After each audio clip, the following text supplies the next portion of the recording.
प्रियादासजी ने जो टीका लिखी, उस टीका के लिए संतों ने वर्णन किया है। उनके ही एक मित्र थे प्रियादास जी के, जिनका नाम था गोवर्धन नाथ जी। भगवान की कथाओं के श्रोता होते हैं सारे भक्त लोग, और भक्त लोगों की, भक्तों की कथा के श्रोता होते हैं भगवान गोविंद देव जी। ये घटना जयपुर में ही घटी। अति निकट संत श्री गोवर्धन नाथ जी, बोलिए गोवर्धन नाथ की। एक बार जयपुर पधारे और सबसे पहली कथा भक्तमाल की उन्होंने गोविंद देव जी में कही। वर्णन है, प्रियादास जू के सुमित्र वर, प्रियादास जू के सुमित्र वर, प्रियादास जू के सुमित्र वर, प्रियादास जू श्री गोवर्धन नाथ नाम कर, श्री गोवर्धन नाथ नाम कर, श्री गोवर्धन नाथ नाम कर, श्री गोवर्धन नाथ नाम कर।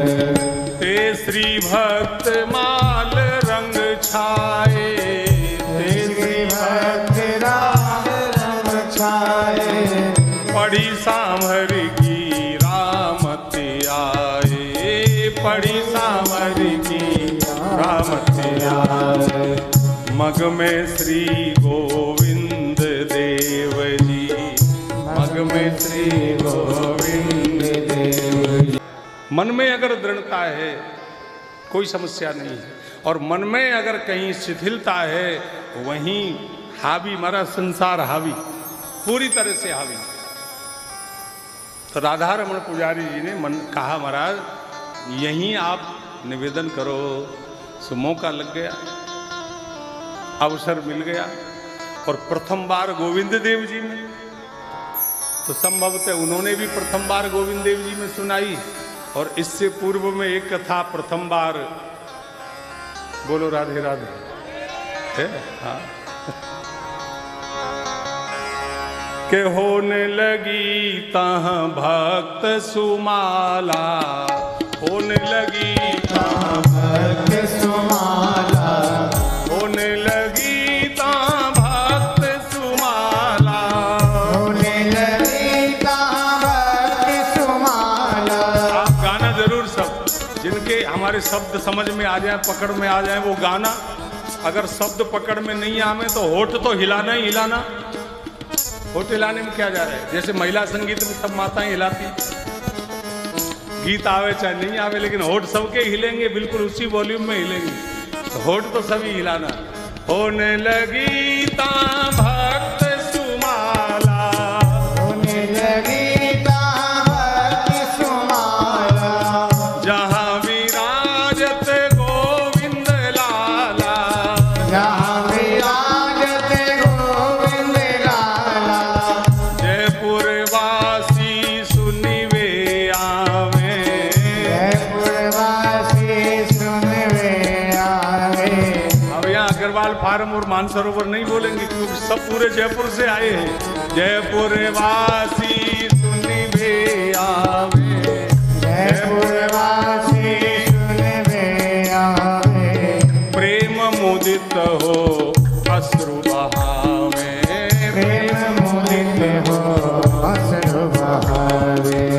हरे राम राम राम हरे हरे, हरे राम राम हरे हरे, हरे कृष्णा कृष्णा कृष्णा हरे हरे, हरे कृष्णा कृष्णा कृष्णा हरे हरे, हरे राम राम राम हरे हरे, हरे राम राम हरे हरे, हरे कृष्णा कृष्णा कृष्णा हरे हरे, हरे कृष्णा कृष्णा कृष्णा हरे हरे।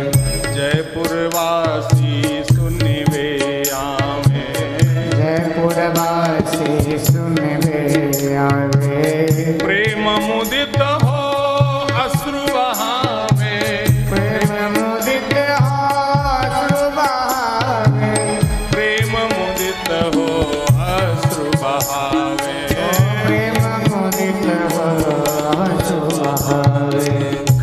दिन बाँचे बंद कर दीनी, कछु दिन बाँचे बंद कर दीनी। सब श्रोताओं से कुछ दिन कथा कहकर बोले भैया कल मत आना सुनने। अब वहां तो भक्त चरित्र में तो आनंद ही अलौकिक, महाराज क्या कहने। कल सुनने मत आना। महाराज जी क्या बात है, क्यों कथा बंद कर रहे हो? बोले भैया मेरे घर से कोई जरूरी खबर आ गई है, बहुत आवश्यक काम है, जाना है। बोले महाराज चले जाओ, लेकिन जल्दी लौट करके फिर कथा कहनी है। ये वचन भरवा लिया गोवर्धन नाथ जी से। और गोवर्धन नाथ जी कछु दिन बाँचे बंद कर दीनी, कछु दिन बाँचे बंद कर दीनी।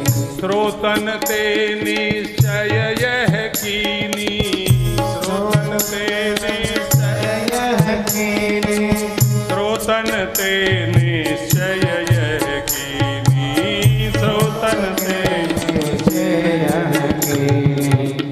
एक बार जाके वापस आऊं, एक बार जाके वापस आऊं, तब ही पूरी कथा सुनाऊं, तब ही पूरी कथा सुनाऊं। एक बार जाके फिर ठीक है गए महाराज जी गोवर्धन नाथ जी, और गए और फिर लौट कर आ गए। वचन दे गए, लौट कर आ गए।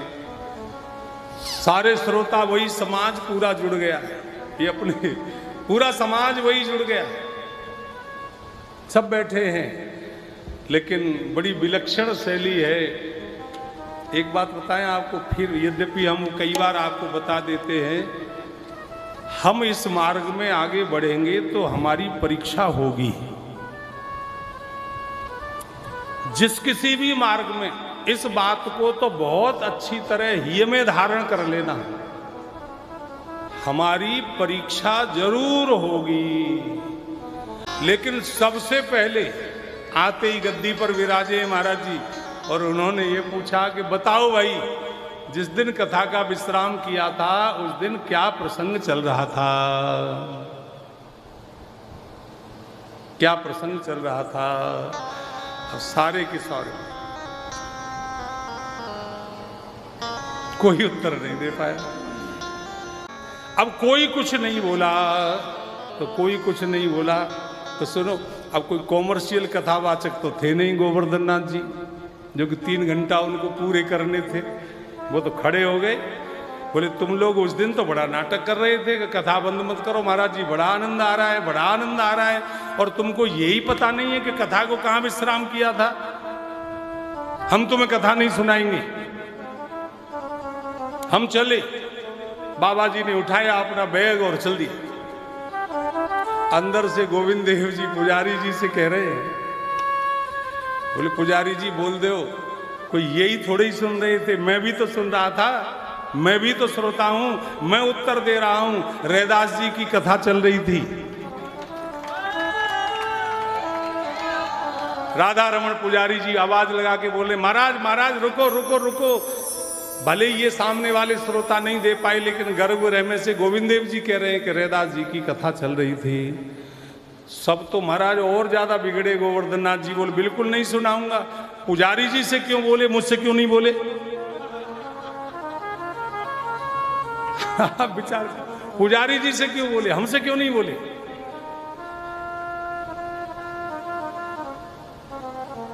तब गर्भगृह में से चिल्लाकर बोल रहे हैं। अब गोवर्धन नाथ जी ने कहा तभी सुनाऊंगा जब आप हमें बोलोगे।